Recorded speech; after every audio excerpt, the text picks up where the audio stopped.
দর্শক আমন্ত্রণ সকাল ৯টার নিউজে, সাথে আছি আমি তাসলিমা তিথি।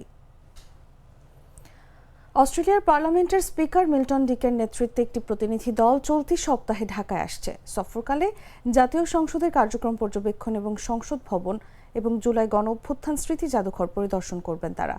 মঙ্গলবার ঢাকায় অস্ট্রেলিয়ার হাইকমিশনার সুশান রাইল, পররাষ্ট্র প্রতিমন্ত্রী শামা ওবায়েদ ইসলামের সঙ্গে বৈঠকে প্রতিনিধি দলের সফরের বিভিন্ন দিক তুলে ধরেন।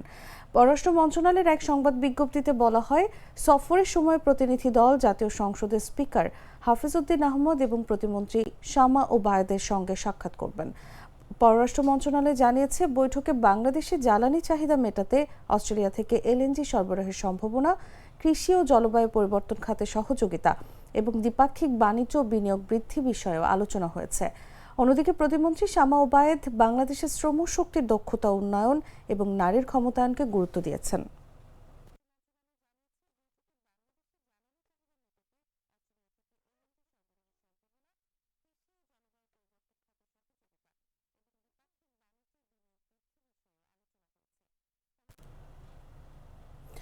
আসন্ন পহেলা বৈশাখে চট্টগ্রাম নগরে সার্বিক আইনশৃঙ্খলা পরিস্থিতি নিশ্চিত করতে নিরাপত্তা সমন্বয় সভা করেছে চট্টগ্রাম মেট্রোপলিটন পুলিশ।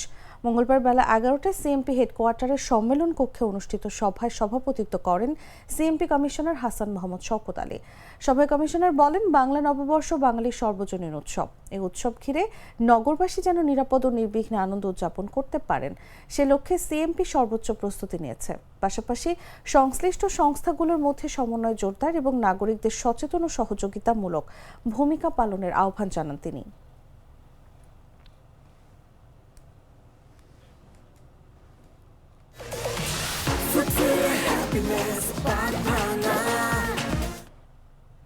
জানাবো আন্তর্জাতিক সংবাদ।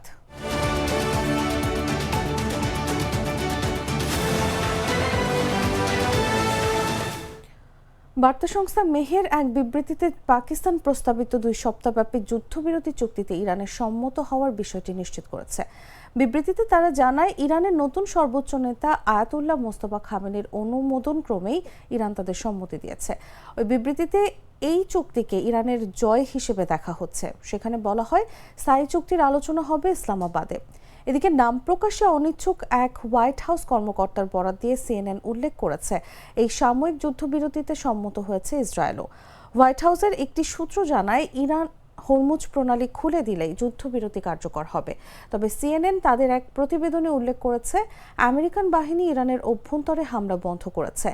ইরানের সুপ্রিম ন্যাশনাল সিকিউরিটি কাউন্সিলে প্রকাশিত এক বিবৃতিতে দাবি করা হয়েছে, যুদ্ধবিরতিতে ইরানের প্রস্তাবিত 10 দফা দাবি হরমুজ প্রণালীতে জাহাজের চলাচলে ইরানের সশস্ত্র বাহিনীর নিয়ন্ত্রণের উপর জোর দেয়। ইরানের পররাষ্ট্রমন্ত্রী আব্বাস আরাকচি পাকিস্তানের প্রধানমন্ত্রী শেহবাজ শরীফ এবং দেশটির সেনাপ্রধান আসিম মনিরের প্রতি যুদ্ধবিরতিতে ট্রাম্পকে রাজি করাতে তাদের প্রচেষ্টার জন্য কৃতজ্ঞতা জানিয়েছেন। এই যুদ্ধবিরতি চুক্তিতে লেবাননও অন্তর্ভুক্ত রয়েছে বলে জানান শেহবাজ শরীফ।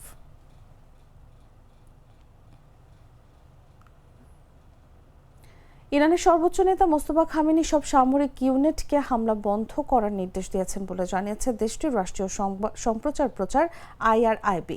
এই নির্দেশনা দেওয়া হয় যুক্তরাষ্ট্র ও ইরানের মধ্যে যুদ্ধবিরতির ঘোষণা দেওয়ার প্রায় 2 ঘন্টা পর। জানা গেছে, দুপক্ষই একটি অস্থায়ী যুদ্ধবিরতিতে সম্মত হয়েছে, যদিও এর বাস্তবায়ন নিয়ে অনিশ্চয়তা রয়েছে।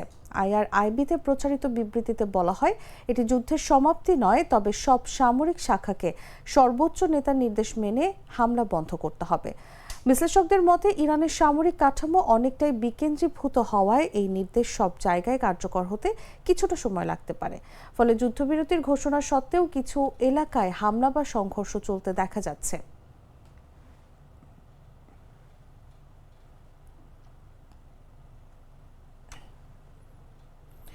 এদিকে যুক্তরাষ্ট্র ও ইরানের মধ্যে যুদ্ধবিরতি ঘোষণা আসার পরও উপসাগরীয় অঞ্চল ও ইসরায়েলে ক্ষেপণাস্ত্র হামলার খবর পাওয়া গেছে।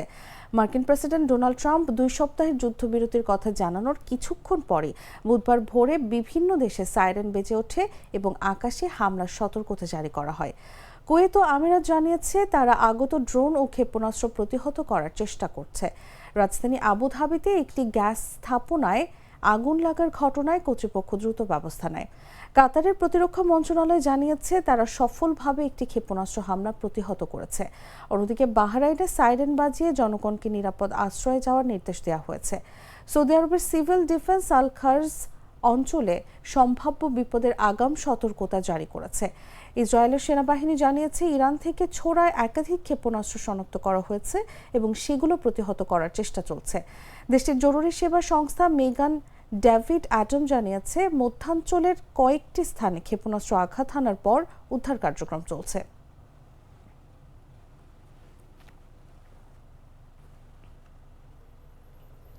কলকাতার নেতাজি সুভাষচন্দ্র বসু আন্তর্জাতিক বিমানবন্দরে দাঁড়িয়ে থাকা একটি বিমানের ইঞ্জিনে একটি গাড়ি সজোরে ধাক্কা মারে।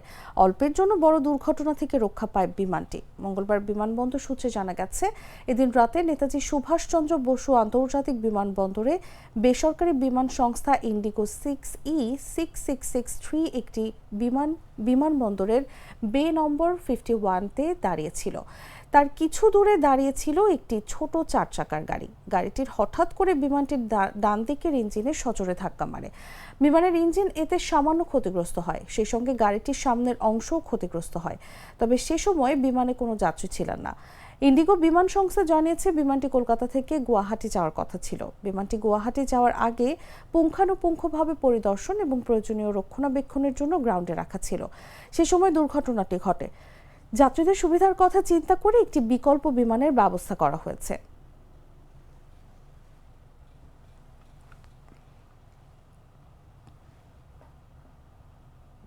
প্রাণ কফি ক্যান্ডি, কররা কফি, কঠিন স্বাদে, হাইকে বলো বাই। সংবাদ শেষ করব খেলার খবর জানিয়ে।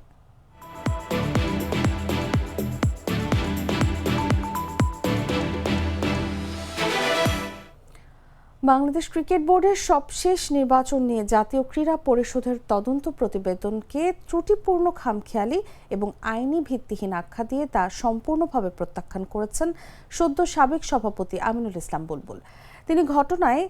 তিনি আন্তর্জাতিক ক্রিকেট কাউন্সিলের হস্তক্ষেপ চেয়েছেন। বুলবুল তার বিবৃতিতে বলেন, এনএসসির করা এই তদন্ত একটি দুরভিসন্ধিমূলক উদ্যোগ এবং 5 এপ্রিল 2026 জমা দেওয়া প্রতিবেদন আইনের দৃষ্টিতে বৈধ নয়। তিনি আরও বলেন, ওই নির্বাচনের পুরো প্রক্রিয়া বিসিবির সংবিধান মেনে পরিচালিত হয়েছিল এবং নির্বাচন ছিল স্বচ্ছ। তার ভাষ্য অনুযায়ী 2025 সালের 6 সেপ্টেম্বর গঠিত 3 সদস্যের বৈধ নির্বাচন কমিশনের অধীনে নির্বাচনটি অনুষ্ঠিত হয়।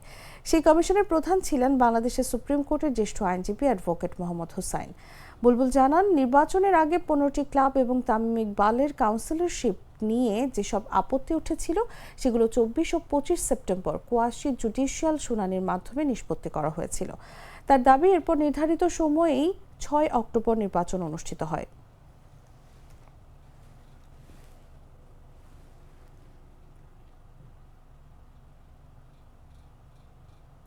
দর্শক, এই ছিল এখনকার মতো। এরপর দেখবেন বেলা 11টার সংবাদ। প্রতি মুহূর্তে সর্বশেষ খবর জানতে ভিজিট করুন jagunews24.com।